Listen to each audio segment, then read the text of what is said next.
राधे राधे आप सभी को। कैसे हैं आप सभी लोग? आई होप आप सब बहुत ही बढ़िया होंगे। आप सबकी पढ़ाई बहुत ही बढ़िया से चल रही होगी। सो गाइज, आज है हमारा डे 2 यूपीएसआई प्रिपरेशन का और साथ में ही पेट की तैयारी का। आज हमारा दूसरा दिन है। हमारा 51 डेज का चैलेंज चल रहा है, जिसमें आज हम दूसरे दिन पर पहुंच चुके हैं और बहुत ही जोश के साथ, बहुत ही एनर्जी के साथ हमने अपनी ये सीरीज़ शुरू की है।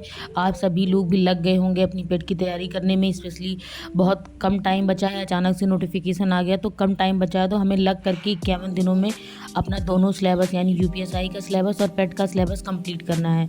तो मैंने डे 2 में अपनी सारी टू डू लिस्ट आपको सुबह ही मेंशन कर दी थी। मैंने बता दिया था कि क्या क्या चीज़ें आज की टू डू लिस्ट में पढ़नी है।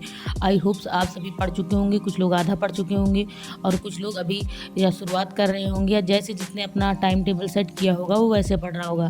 एक्चुअली क्या है कि कुछ लोग रात में पढ़ाई करते हैं, स्पेशली उनका रात में ही उनका दिमाग मतलब अच्छे से शांत माहौल रहता है, तो उनका दिमाग अच्छे से लगता है पढ़ने में।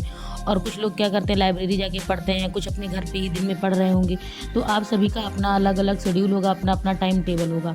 मेरा तो टाइम टेबल है, मैं सुबह 5 बजे उठ जाती हूँ। 5 बजे उठने के बाद मैं थोड़ा सा जिम जाती हूँ। जिम से आने के बाद फिर मैं नहा धो के और थोड़ा सा पूजा पाठ करके, क्योंकि सावन चल रहा है तो वैसे भी नहीं सावन चल रहा था तब भी पूजा करके तब नहा के पूजा करके थोड़ा सा नाश्ता करके तभी अपनी पढ़ाई करने के लिए मैं बैठती थी।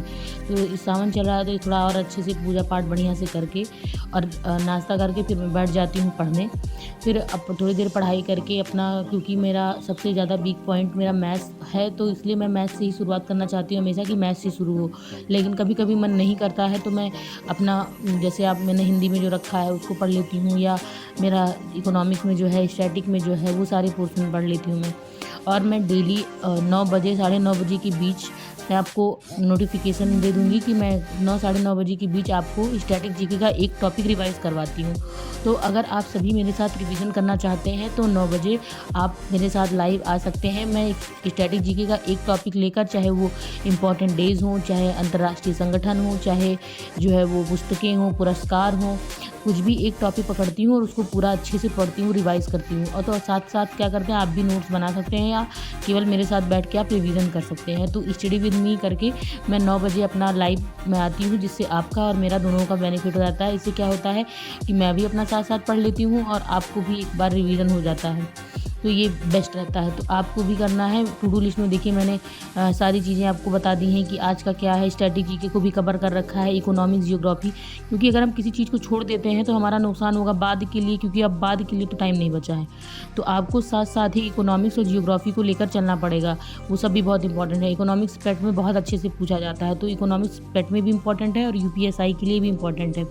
और रही बात जियोग्राफी की, तो वो भी इम्पॉर्टेंट है, उतना ही वेटेज जियोग्राफी का भी है यूपीएसआई में और पेट में, तो दोनों को ही साथ साथ लेकर चलना है। और स्टैटिक जीके तो सारे एग्जाम में आता है, स्टैटिक जीके तो ज़रूरी ही ज़रूरी है। अभी हमारा ये चीज़ें कवर हो जाएंगी तो हम यूपी जीके को भी इंक्लूड कर लेंगे उसमें, या हमारा स्टैटिक जीके का पोर्शन ख़त्म हो जाएगा तो हम उसमें क्या करेंगे, अपना यूपी जीके ऐड कर लेंगे। इससे ये फ़ायदा होगा हमारा कि सारा सिलेबस कंप्लीट, सिलेबस हमारा कुछ नहीं बचेगा, सब कंप्लीट हो जाएगा। साथ साथ में मैं बीच बीच में आपको करंट अफेयर का भी बताती रहूँगी, करंट अफेयर भी कैसे पढ़ना है, जिससे हमारा 51 डेज में सब कुछ कंप्लीट हो जाए। स्टैटिक जीके, करंट और पॉलिटी, इकोनॉमिक्स, जियोग्राफी और हिस्ट्री, सब कुछ। तो आप सभी ने देखा होगा कि हिस्ट्री, मॉडर्न हिस्ट्री से आधुनिक भारत का इतिहास से हम लोग पढ़ रहे हैं और बहुत ही अच्छा लगता है, क्योंकि जब हम कोई चीज़ की शुरुआत करते हैं और टफ़ चीज़ों से शुरुआत करते हैं फिर उसमें इंटरेस्ट आने लगता है। वरना क्या होता है कि अगर आप पहले इजी टॉपिक लेके चलेंगे फिर लास्ट में टफ आ जाएगा तो बोरियत होने लगती है और उतना इंटरेस्ट भी नहीं रह जाता है। इसलिए मैं आप लोग को यही बता रही हूँ कि सबसे पहले आप भी यही करिए कि मॉडर्न हिस्ट्री से शुरुआत करिए, क्योंकि मॉडर्न हिस्ट्री के क्वेश्चन दोनों में बहुत अच्छे से आते हैं और थोड़ा टफ भी पड़ते हैं। तो मैंने खाना पीना खा कर फिर उसके बाद अपनी शाम की पढ़ाई के लिए मैं बैठ जाती हूँ। शाम की पढ़ाई में मैंने अपना पूरा वही मैथ्स लगाया और रीजनिंग सॉल्व किया। शाम में मैं मैथ्स और रीजनिंग मैंने रखा है कि कुछ चीज़ें मैथ का सुबह कर लेती हूँ और कुछ पार्ट मैथ का शाम में करती हूँ, रीजनिंग और मैथ। बाकी बीच में जो टाइम मिलता है उसमें मैं पूरा जितना पढ़ने वाला, लर्न करने वाला रहता है वो सब कवर कर लेती हूँ।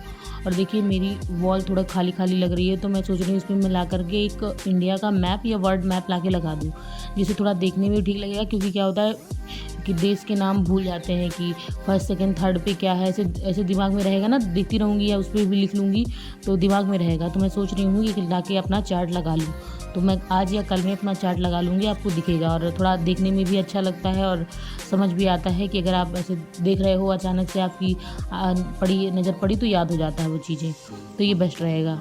आप लोग भी लगा सकते हैं, वो सब लोग अक्सर सजेस्ट करते हैं, तो मेरे पास नहीं था इसलिए मैंने अभी नहीं लगाया और बाकी मैं ख़रीद के लगा लूँगी, बढ़िया भी लगेगा।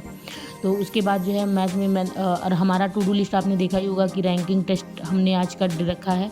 कल हमने जो पढ़ा था अल्फ़ाबेट सीरीज़, क्योंकि अल्फ़ाबेट सीरीज़ बहुत छोटी होती है तो एक से दो लेक्चर में ख़त्म हो गई थी, तो मैंने उसको, क्योंकि उसमें कुछ तरीका तो बताना नहीं होता आपको, आपकी जितना आपकी क्वेश्चन प्रैक्टिस रहेगी वही मेन है, तो मैंने लगभग सारे क्वेश्चन उसके ऐसे लगा डाले। सर का लेक्चर स्टॉप करती हूँ, लेक्चर लगा लेती हूँ तो क्लियर हो जाता है। आपको भी यही करना है पहले। देखिए 51 डेज़ के चैलेंज में मैथ में सिंप्लीफिकेशन था आज, और हिंदी में था पर्यायवाची शब्द 20 पर्यायवाची शब्द, 20 मुहावरे। रीजनिंग में था आज के डेट में रैंकिंग टेस्ट है। आज 2 लेक्चर इसके देखने हैं, 30 क्वेश्चन लगाने हैं। और 30 क्वेश्चन कैसे आपको लगाने हैं, सर जो क्वेश्चन लगवा रहे हैं उसको रोक के पहले अपना आप लगा लीजिए, फिर ये बेस्ट रहता है। फिर पॉलिटी में भारत का संवैधानिक विकास आज पढ़ना है। हिस्ट्री में उत्तर मुगल काल पढ़ना है, इंपॉर्टेंट है क्योंकि इसके सीक्वेंस पूछे जाते हैं, पहले कौन फिर कौन। बाकी वैसे डेट अगर भूल भी जाएँ आप तो सीक्वेंस इंपॉर्टेंट है। फिर बंगाल पर अंग्रेज़ों का आधिपत्य पढ़ना है, ये भी इंपॉर्टेंट है। मूल विधि में मानवाधिकार संरक्षण अधिनियम, जो हमारा इसके पहले जो हमने पढ़ा था भ्रष्टाचार अधिनियम, वो बहुत छोटा था तो वो ख़त्म हो गया था 2 ही लेक्चर में, तो इसलिए आज मैं मानवाधिकार पढ़ रही हूँ। अभी मेरा बचा है, अभी मैंने ख़त्म नहीं किया मानवाधिकार, बाकी चीज़ें ख़त्म हो चुकी हैं। इकोनॉमिक्स में इकोनॉमिक्स का परिचय पढ़ना है, क्योंकि इकोनॉमिक्स शुरुआत में ही भी इंट्रोडक्शन पढ़ लेना है आपको। और जियोग्राफी में भारत का परिचय, स्ट्रेटेजी में भारत के पड़ोसी देश पढ़ने हैं। तो अगर आपको वीडियो पसंद आती है तो लाइक शेयर सब्सक्राइब जरूर करें। मिलते हैं नेक्स्ट वीडियो में, तब तक अपना ध्यान रखिएगा। Bye bye, take care.